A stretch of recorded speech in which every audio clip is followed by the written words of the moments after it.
नमस्कार दोस्तों, आज हम लोग बात करेंगे उत्तर प्रदेश के परिवहन, अर्थव्यवस्था, उद्योग और प्रमुख योजनाएं, जो कि यूपी स्पेशल का बहुत ही इम्पोर्टेंट होता है पार्ट। चलिए शुरुआत करते हैं। सबसे पहले हम लोग जानेंगे कि उत्तर प्रदेश का राजमार्ग प्राधिकरण ये कब आया था। तो उत्तर प्रदेश का जो राजमार्ग प्राधिकरण है, इसकी स्थापना 2004 को हुई थी।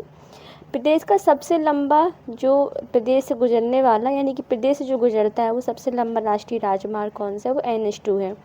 ये क्वेश्चन इसलिए इम्पॉर्टेंट है क्योंकि ये क्वेश्चन मोस्टली PYQ है, जो किसी न किसी एग्जाम में पूछे गए हैं, तो उनको पॉइंट वाइज डिस्कस किया जाएगा। तो यहाँ पे पूछा गया था कि प्रदेश का सबसे लंबा राष्ट्रीय राजमार्ग कौन सा है, वो NH2 है, जो कि ग्रैंड ट्रंक रोड से है, वहाँ से गुजरता है। देश में कुल सड़क संजाल की दृष्टि से यूपी का जो स्थान है वो कौन सा है। तो यदि हम बात करें तो यहाँ पे यदि बात करें यूपी के स्थान की, तो यूपी का जो स्थान है वो दूसरे नंबर पे है, क्योंकि पहले नंबर पे महाराष्ट्र है और दूसरे नंबर पे यूपी है। उत्तर प्रदेश राज्य का प्रथम एक्सप्रेस वे कौन सा है, तो वो ग्रेटर नोएडा व नोएडा के बीच में जो एक्सप्रेस वे है वो उत्तर प्रदेश का पहला एक्सप्रेस वे है। इसके बाद कई एक्सप्रेस बन गए हैं, बुंदेलखंड और ये गंगा यमुना, तो कई एक्सप्रेस बन चुके हैं, लेकिन सबसे पहला जो था वो ग्रेटर नोएडा व नोएडा के बीच में पड़ने वाला एक्सप्रेस वे था।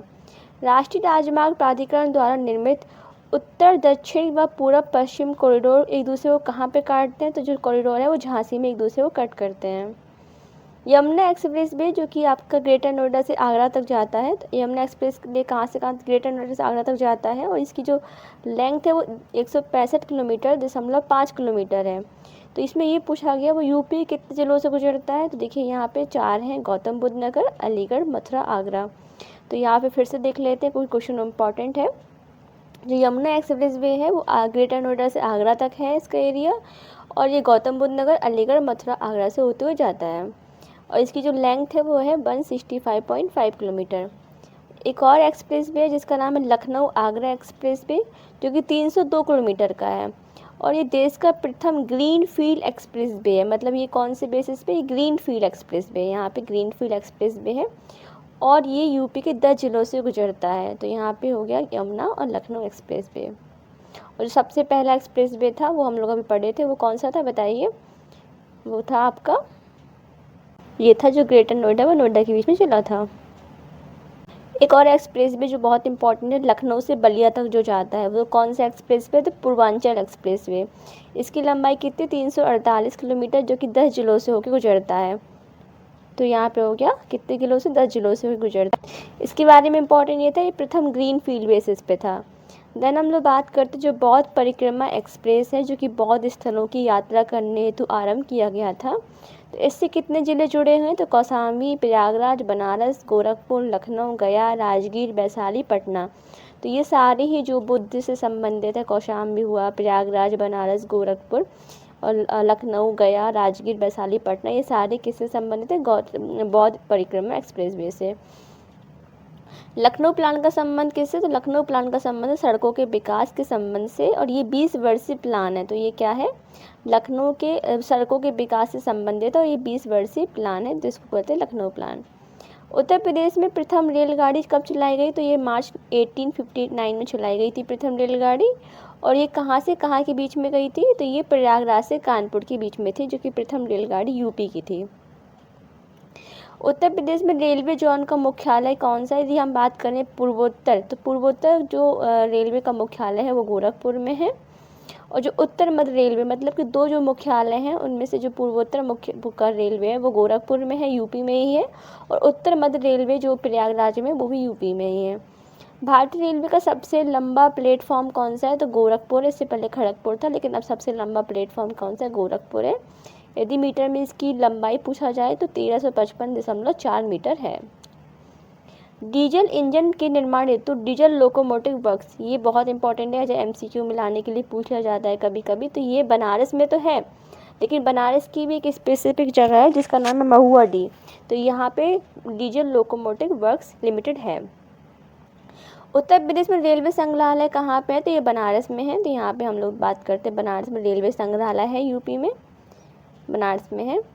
उत्तर प्रदेश रेलवे सुरक्षा आयोग का मुख्यालय लखनऊ में है। तो यहाँ पे देखते हैं जो रेलवे सुरक्षा आयोग का मुख्यालय वो लखनऊ में, जबकि रेलवे संग्रहालय बनारस में है। यदि यूपी स्पेशल के बहुत इंपॉर्टेंट टॉपिक में बात करें तो एक जो प्रमुख हवाई अड्डा है ये भी बहुत इंपॉर्टेंट टॉपिक है। चलिए शुरुआत करते हैं इस टॉपिक के बारे में। तो यहाँ पे हम लोग बात करें चौधरी चरण सिंह अंतर्राष्ट्रीय हवाई अड्डा, ये लखनऊ में है। इसको अमौसी भी कहा जाता है, तो ये लखनऊ में है। लाल बहादुर शास्त्री जो कि बाबतपुर भी कहलाता है अंतर्राष्ट्रीय हवाई अड्डा, तो ये बनारस में है। और खेरिया कहाँ पे, तो खेरिया आगरा में। इसको देखते हैं तो जो चौधरी चरण सिंह है वो लखनऊ में है, लाल बहादुर शास्त्री बनारस में है, खेरिया आगरा में हो जाता है। बमरौली कहाँ पे, तो बमरौली प्रयागराज में है। चकेरी कानपुर में है। फुर्सतगंज जो हवाई अड्डा है वो रायबरेली में है। तो कहाँ पे, रायबरेली में। हिंडन गाजियाबाद में है। डॉक्टर अंबेडकर अंतर्राष्ट्रीय हवाई अड्डा मेरठ में है। सरसावा सहारनपुर में है। तो यहाँ पे देखिए कौन कौन से हैं, और कौन सारे तो नहीं, मतलब जो ऊपर के इंपॉर्टेंट है वो बहुत ज़्यादा, जैसे कि चौधरी चरण सिंह लखनऊ हो गया, लाल बहादुर शास्त्री बनारस, खेरिया आगरा, बमरौली तो प्रयागराज है, चकेरी कानपुर, फुर्सतगंज रायबरेली, हिंडन गाजियाबाद और डॉक्टर अंबेडकर मेरठ, और ये सरसावा और सहारनपुर। अब जो नागरिक उड्डयन प्रशिक्षण केंद्र जहाँ पे लोग मतलब प्रशिक्षण दिया जाता है तो वो है बमरौली, जो कि प्रयागराज वाला है वहाँ पे। नेशनल पैराशूट ट्रेनिंग कॉलेज कहाँ पे है, तो ये नेशनल पैराशूट ट्रेनिंग कॉलेज ये भी मिलाने के लिए आ जाता है, तो ये आगरा में है। इंदिरा गांधी राष्ट्रीय उड्डयन अकादमी जो कि फुर्सतगंज में है, तो ये कहाँ पे इंदिरा गांधी राष्ट्रीय अकादमी, तो ये फुर्सतगंज में है। देश का सबसे लंबा आंतरिक जलमार्ग कहाँ पे, तो गंगा नदी में है, जो कि प्रयागराज से हल्दिया तक जाता है। तो यहाँ पे हम लोग देखेंगे देश का सबसे लंबा आंतरिक जलमार्ग कहाँ पे, तो गंगा नदी में है, जो कि प्रयाग से हल्दिया तक जाता है। और ये इसको NW1 यानी कि नेशनल वाटरवे 1 कहा जाता है, जिसकी लंबाई 1620 किलोमीटर है। बल्कि जो अभी ये क्वेश्चन नहीं आता है, जो दिल्ली कोलकाता NH2 है, तो ये यूपी के कौन से ज़िले से या फिर किससे नहीं जाता, क्योंकि ये क्वेश्चंस के रूप में है। तो यहाँ पे जस्ट लाइन वाइज लाइन दिया गया है। तो यहाँ पे यदि कहा जाए जो दिल्ली कोलकाता का जो NH2 है वो किससे नहीं जुड़ा, तो लखनऊ से नहीं जुड़ा है। उत्तर प्रदेश से शुरू होने वाला सबसे लंबा राष्ट्रीय राजमार्ग कौन सा, वो NH7 है, जो कि उत्तर प्रदेश से शुरू होता है और ये बनारस से कन्याकुमारी तक जाता है। देश के तीसरे रेल कोच फैक्ट्री जो कि देश का तीसरा है और यूपी का पहला है, तो कौन सा है, वो लालगंज जो कि रायबरेली में है, तीसरा रेल कोच फैक्ट्री। तो ये कहाँ पे, रायबरेली में है, देश का तीसरा है ये। एशिया व भारत का सबसे बड़ा बिजली लोको सेट कहाँ पे, तो मुगलसराय का। मतलब नॉट ओनली एशिया, ये भारत का भी नहीं बल्कि एशिया का सबसे बड़ा है। तो ये कौन सा है, मुगलसराय में है। नेक्स्ट पढ़ते हैं प्रति व्यक्ति आय की दृष्टि से यूपी के क्षेत्रों का घटता क्रम। जो ये यदि आय की बात करें तो जो घटता क्रम है, तो जो सबसे ज़्यादा जो इनकम है वो पश्चिमी जो यूपी की है वहाँ की है, देन बुंदेलखंड की है, फिर केंद्रीय, फिर पूर्वी। उत्तर प्रदेश के सर्वाधिक और सबसे कम विकसित क्षेत्र कौन से, सर्वाधिक जो विकसित क्षेत्र यूपी का वो पश्चिम में है, फिर पूर्वी है सबसे कम। औद्योगिक विकास की दृष्टि से यूपी का सर्वाधिक विकसित क्षेत्र कौन सा, तो यहाँ पे पश्चिमी क्षेत्र जो सबसे ज़्यादा विकास की दृष्टि में आता है। अक्सर ये पूछा जाता है कि उद्योग बंधु क्या है, तो उद्योग बंधु पहली बात तो ये क्या है कि ये उद्योगों को की गति देने के लिए है और इसका गठन 1981 में किया गया था। यहाँ पे प्रमुख इंडस्ट्री है और संबंधित स्थल है, जैसे कि हम बात करते हैं पीतल पात्र, तो ये मुरादाबाद है, पीतल नगरी भी मुरादाबाद को कहा जाता है। कैंची के लिए मेरठ फेमस है, मेरठ में जो स्पोर्ट्स से संबंधित खेल सामान होते हैं वो भी मिलते हैं। कत्था बरेली का है। टेरिकोटा जो गोरखपुर का है, टेरिकोटा। बेत की जो उद्योग है, बेत जो होती है ना, लकड़ी होती है बेत, वो बरेली है। लकड़ी और नक्काशी के लिए आपका सहारनपुर हो जाता है। खेल के सामान के लिए भी मेरठ था और कैंची के लिए भी मेरठ था। सीमेंट के लिए दादरी है। कागज़ के लिए सहारनपुर और मुजफ्फरनगर है। दिया सलाई के लिए बरेली था और कत्था, यहाँ पे देखते हैं दिया सलाई भी बरेली है और कत्था भी बरेली था। चमड़ा के लिए क्या है, चमड़ा के लिए आगरा भी है और कानपुर है। तो ये संबंधित उद्योग हैं जो कि यूपी के हैं। ये भी बहुत इंपॉर्टेंट है कि मिलाने को अक्सर पूछ लिया जाता है कि उत्तर प्रदेश के औद्योगिक विकास प्राधिकरण, तो जो नोएडा है जिसको हम लोग बात करते हैं नवीन ओखला औद्योगिक विकास, कभी कभी फुल फॉर्म में पूछ सकते हैं, तो नवीन ओखला औद्योगिक विकास है। तो इसकी इस्टेब्लिशमेंट 1976 में हुई थी, जो कि इन सब में सबसे पहले हुई थी। फिर आता है बीडा, जिसका फुल फॉर्म है भदोई औद्योगिक विकास, तो 1981 में। गीडा गोरखपुर है, तो ये 1988 में। सीडा का याद रखिए, यहाँ पे सीडा से एस से जो है वो सतरिया है, सतरिया कहाँ पे 1989 में था। ग्रेटर नोएडा 1991 में हो गया, 1991 में। लीडा हो गया 2005 में, जो कि लखनऊ है। और सबसे जो रिसेंटली है वो यमुना एक्सप्रेस वे और यमुना एक्सप्रेस वे विकास प्राधिकरण, तो ये 2001 में है। तो यहाँ पे सबसे पहला कौन सा है, नोएडा है जो कि 1976 में, बीडा भदोई है, गीडा गोरखपुर है, सीडा सतरिया है, ग्रेटर नोएडा, लीडा लखनऊ और ईडा यमुना। तो ये सारे हैं, थोड़े थोड़े से याद रख सकते हैं। सबसे रिसेंटली यमुना वाला है और सबसे पुराना नोएडा का नवीन ओखला। उत्तर प्रदेश में खादी ग्राम उद्योग बोर्ड, ये भी इंपॉर्टेंट क्वेश्चन है, मिलाने को आ जाता है, तो ये 1960 में हुआ था। उत्तर प्रदेश में सॉफ्टवेयर और बिजनेस प्रोसेस आउटसोर्सिंग का सबसे बड़ा केंद्र का है, तो ये नोएडा है। किसका केंद्र है, सॉफ्टवेयर और बिजनेस प्रोसेसिंग आउटसोर्सिंग का। क्लस्टर विकास योजना के तहत कितने क्लस्टर हैं, तो यदि हम बात करें कारपेट क्लस्टर की, तो ये भदोई में, तो कारपेट क्लस्टर भदोई में हो गया।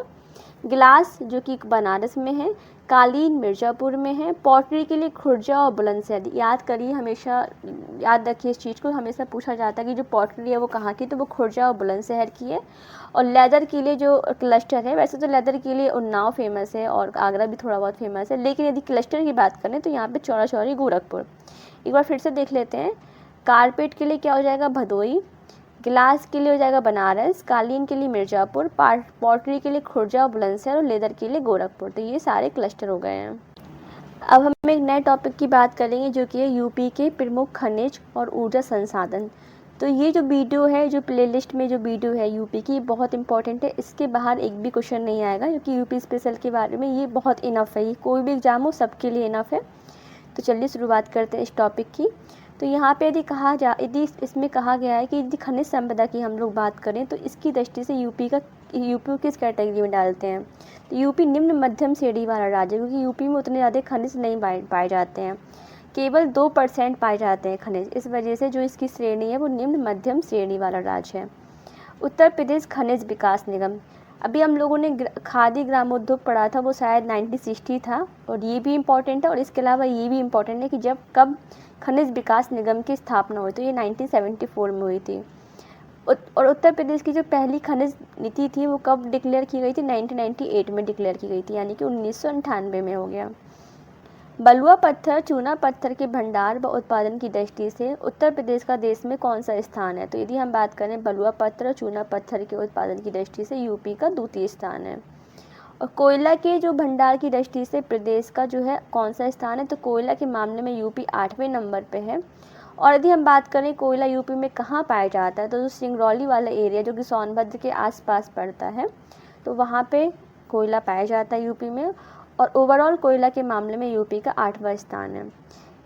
यदि बात करें सिलिका सैंड जिसको कांच बालू भी कहा जाता है, तो इसके उत्पादन में देश में यूपी का कौन सा स्थान है, तो सिलिका सैंड के उत्पादन में यूपी का द्वितीय स्थान है, जबकि आंध्र प्रदेश का पहला स्थान है। इसको एक बार फिर से देखते हैं। तो सिलिका सैंड है जिसको कांच या बालू कहते हैं, इसके प्रोडक्शन में यूपी का जो रैंक है वो सेकंड है और आंध्र प्रदेश का पहला होता है। और यूपी में सिलिका सैंड कहाँ पाई जाती है, किस किस एरिया में, तो प्रयागराज का एरिया हो गया, बांदा, चित्रकूट, चंदौली, झांसी। तो मेनली प्रयागराज साइड जो है सिलिका सैंड पाई जाती है। और हम लोग कौन से नंबर पे हैं, यूपी दूसरे नंबर पे होता है। और सिलिका सैंड जो है वो किन नदियों के प्राप्त होती है, तो जो गंगा यमुना नदी है उसके आसपास सिलिका सैंड पाई जाती है। ये अक्सर पूछा जाता है कि प्रमुख खनिज और उनके उत्पादन क्षेत्र, ये खनिज कहाँ कहाँ मिलते हैं। चूना पत्थर की बात करें तो चूना पत्थर के मामले में हम दूसरे नंबर पे थे ना, तो देखिए कहाँ पे पाया जाता है, तो मिर्ज़ापुर का जो एरिया है और जो कजरहाट है जो कि सोनभद्र का एरिया है। तो यार फिर से देखते हैं इसको, ये जो मिर्ज़ापुर है और कजरहाट ये सोनभद्र का एरिया है, तो यहाँ पे चूना पत्थर आपको देखने को मिलेगा। बॉक्साइट क्या होता है, बॉक्साइट तो एल्यूमिनियम का ओर होता है जो हम लोग को पता है। तो ये कहाँ पाया जाता है, तो बांदा चंदौली जो है हिंडाल्को रेणुकूट वाले एरिया में बॉक्साइट पाया जाता है। तो कहाँ पे जो बांदा है चंदौली का एरिया है, और हिंडाल्को कहाँ पे ये भी पूछ लेता है मिलाने को, हिंडाल्को नाल्को, तो हिंडाल्को रेणुकूट में वहाँ पे बॉक्साइट पाया जाता है। डोलोमाइट क्या है, डोलोमाइट किसका ओर है, डोलोमाइट कैल्शियम और मैग्नीशियम का ओर है। और जो मिर्ज़ापुर और सोनभद्र वाला एरिया है, और ये थोड़ा बहुत बांदा में भी पाया जाता है, तो मिर्ज़ापुर सोनभद्र में और बांदा में डोलोमाइट पाया जाता है। हीरा के लिए तो हमेशा बांदा इम्पॉर्टेंट है, हीरा के लिए बांदा का एरिया जो बहुत इंपॉर्टेंट कहलाता है, तो हीरा बांदा में आएगा। ग्रेफाइट जो है हमीरपुर और चुनार का जो मिर्ज़ापुर का जो चुनार एरिया है वहाँ पे, तो ग्रेफाइट कहाँ पे, हमीरपुर में।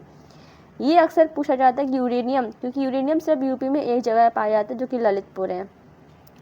ललितपुर के बारे में ये भी है कि ललितपुर एकमात्र ऐसा ज़िला है जो केवल एक ज़िले को टच करता है, जो कि है झांसी। ललितपुर। और ललितपुर क्या है, ललितपुर तीनों तरफ से एमपी से घिरा हुआ है, तो ये ललितपुर के बारे में फैक्ट हो जाते हैं। जिप्सम झांसी, ये भी अक्सर मिलाने को आता है, तो जिप्सम झांसी हो जाता है। और तावा भी ललितपुर है। तो यहाँ पे दो चीज़ याद रखिए, जो ललितपुर वाला एरिया है वहाँ पे यूरेनियम भी पाया जाता है और तावा भी पाया जाता है। और जो सैंड स्टोन होती है वो मिर्ज़ापुर और सोनभद्र वाले एरिया में, और फायर किले मिर्ज़ापुर में। इसको एक बार और रिपीट करते हुए, ये बहुत इंपॉर्टेंट टॉपिक है, यूपी स्पेशल में इस चीज़ को पढ़ना बहुत इंपॉर्टेंट है। फिर से देख लेते हैं। चूना पत्थर मिर्ज़ापुर के कजरहाट, मिर्ज़ापुर में और कजरहाट एरिया में। बॉक्साइट जो है बांदा में। डोलोमाइट मिर्ज़ापुर, सोनभद्र और बांदा में भी थोड़ा बहुत। हीरा के लिए मेनली बांदा आ जाता है। ग्रेफाइट के लिए हमीरपुर आ जाता है। यूरेनियम हो या फिर तांबा हो, दोनों के लिए ललितपुर है। जिप्सम के लिए झांसी, सैंडस्टोन के लिए मिर्ज़ापुर और फायर किले के लिए मिर्ज़ापुर। अब जो यूपी की नई नीति है, ऊर्जा नीति जिसको बोलते हैं, एनर्जी पॉलिसी 2003 में आई थी, यानी कि 2003 में आई थी। नेक्स्ट बात करते हैं, राज्य के कुल विद्युत उत्पादन में सर्वाधिक योगदान किसका? तापीय ऊर्जा, थर्मल पावर है, उसका योगदान सबसे ज़्यादा है, तो यहाँ पे तापीय हो जाता है। नेक्स्ट बात करते हैं, तापीय परियोजना कौन सी है, तो ये इंपॉर्टेंट हो जाता है। सबसे पुरानी है राज्य की, तो ये हरदुआगंज जो कि तापीय परियोजना है, और ये रूस के सहयोग से हुई थी 1942 में, मतलब ये इंडिपेंडेंस से पहले की है। राज्य की सबसे बड़ी जल विद्युत परियोजना कौन सी है, तो रिहंद है, ये पिपरी सोनभद्र में है। तो कौन सी है सबसे बड़ी, तो जल परियोजना रिहंद में है। अब यहाँ पे कुछ और बात कर लेते हैं। परीक्षा ताप विद्युत परियोजना झांसी में है। अनपरा सोनभद्र में है। और पनकी जो विस्तार ताप विद्युत है वो कानपुर में। इस प्रकार से हम लोगों ने बहुत इंपॉर्टेंट जो यूपी स्पेशल के फैक्ट है उनकी बात करें। बाकी रिमेनिंग फैक्ट नेक्स्ट वीडियो में डिस्कस करेंगे। Thanks for watching. Thank you.